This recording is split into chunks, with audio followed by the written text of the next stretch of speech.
नमस्कार बच्चों, मैं हिंदी शिक्षिका ममता कुमारी। आज मैं आप सबों को कबीर दास जी द्वारा रचित साखियाँ और शब्द पढ़ाऊँगी। तो बच्चों, सबसे पहले हम साखियाँ पढ़ेंगे। साखियाँ की पहली दोहा है, मान सरोवर सुभर जल, हंसा केली कराही, मुक्ता फल मुक्ता चुगय, अब उड़ी अनत न जाही। इसका अर्थ है, मानसरोवर एक सरोवर का नाम है जो कि कैलाश पर्वत पर है।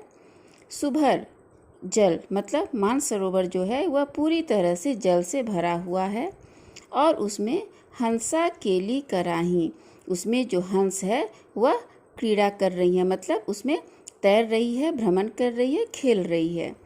मुक्ता फल मुक्ता चुगय, अब हंस जो है वह उस सरोवर से उसे खाने के लिए मोती मिल रहा है। मुक्ता फल, मोती रूपी फल मिल रहा है उसे चुगने के लिए, खाने के लिए।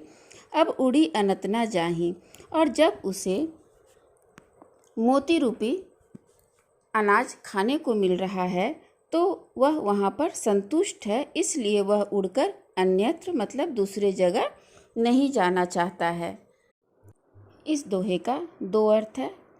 जैसे कि हमारा शरीर के अंदर हमारी आत्मा क्रिया कर रही है, मतलब यदि हमारे मानसरोवर रूपी शरीर के अंदर हमारी आत्मा संतुष्ट है और वह आनंद को प्राप्त कर रही है, तो हमारा जो मन है वह विचलित नहीं होगा, वह दूसरी ओर उड़ करके नहीं जाना चाहेगा, बल्कि अपने शरीर के साथ, अपनी आत्मा के साथ वह संतुष्ट रहेगा, उसे और किसी वस्तु की इच्छा नहीं होगी। उसी प्रकार दूसरी दोहा है, प्रेमी ढूंढत मैं फिरौं, प्रेमी मिले न कोई, प्रेमी को प्रेमी मिले, सब विष अमृत होय। कबीर दास जी कहते हैं कि मैं एक सच्चा ईश्वर प्रेमी ढूंढता फिर रहा हूँ, परंतु मुझे ऐसा अभी तक कोई भी प्रेमी नहीं मिला जो सच्चा हो।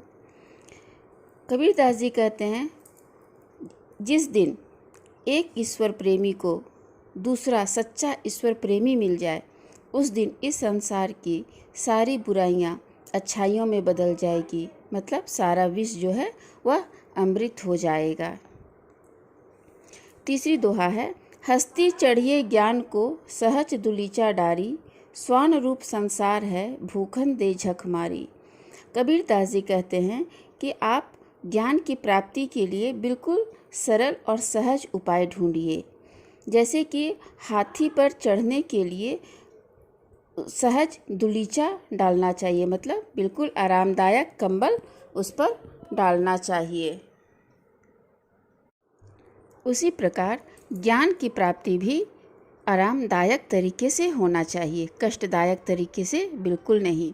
स्वान रूप संसार है, यह जो संसार है यह एक कुत्ते के समान है। भूखन दे झक मारी, वह आपके हर एक कार्य पर भूकेगा, मतलब हर एक कार्य पर वह रोकेगा, लेकिन संसार को भूकने दें और आप अपने सहज तरीके से अपना कार्य को करते रहें। यह कबीर दास जी के उपदेश हैं। पखा पखी के कारणे सब जग रहा भुलान, निरपक होई के हरि भजे, सोई संत सुजान। कबीर दास जी कहते हैं कि यह सारा संसार पक्ष और विपक्ष में पड़ा हुआ है। पक्ष और विपक्ष का मतलब है हिंदू और मुसलमान। कोई कहता है मैं हिंदू हूँ, कोई कहता है मैं मुस्लिम हूँ, और इसी की लड़ाई में सारा जग भुलाया हुआ है। तो कबीर दास जी का कहना है कि ऐसे पक्ष विपक्ष में लड़ाई से ईश्वर की प्राप्ति नहीं हो सकती। निरपक होई के हरि भजे, जो इन दोनों के पक्ष में ना होकर बिल्कुल निष्पक्ष होकर के हरि भजे मतलब ईश्वर को याद करता है, सोई संत सुजान, वही सच्चा ईश्वर प्रेमी है। कबीर दास जी को हिंदू और मुस्लिम धर्म जाति से बहुत ही नफरत थी। हिंदू मुआ राम कही, मुसलमान खुदाई, कहे कबीर सो जीविता, जो दुहू के निकट न जाई।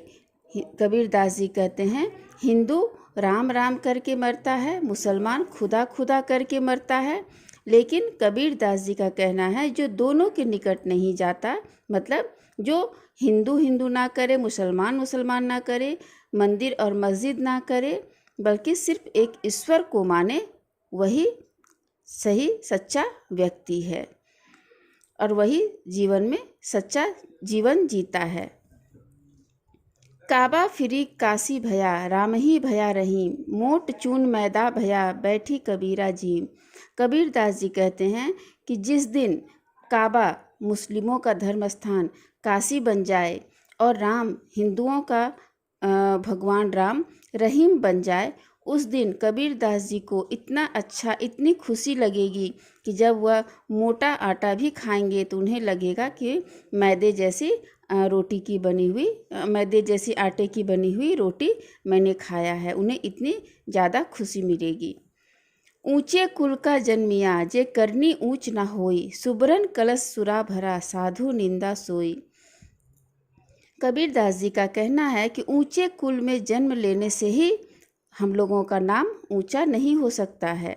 यदि हमारी करनी ऊंच ना होई, यदि हमारी करनी अच्छी ना हो, ऊंच ना होई मतलब अच्छी ना हो, यदि हम ऊंचे कुल में जन्म लें और हमारी करनी ऊंची ना हो बल्कि खराब काम करे, गलत काम करे, तो हमारा नाम नहीं हो सकता। उसी प्रकार जैसे सुबरन कलश सुरा भरा, सुबरन मतलब सोने के कलश में यदि सुरा भरा जाए, सुरा मतलब शराब, शराब भर के रखा जाए तो जो अच्छे व्यक्ति होते हैं, सज्जन व्यक्ति होते हैं, वह उस कलश की निंदा करते हैं, बड़ाई कभी नहीं करते हैं।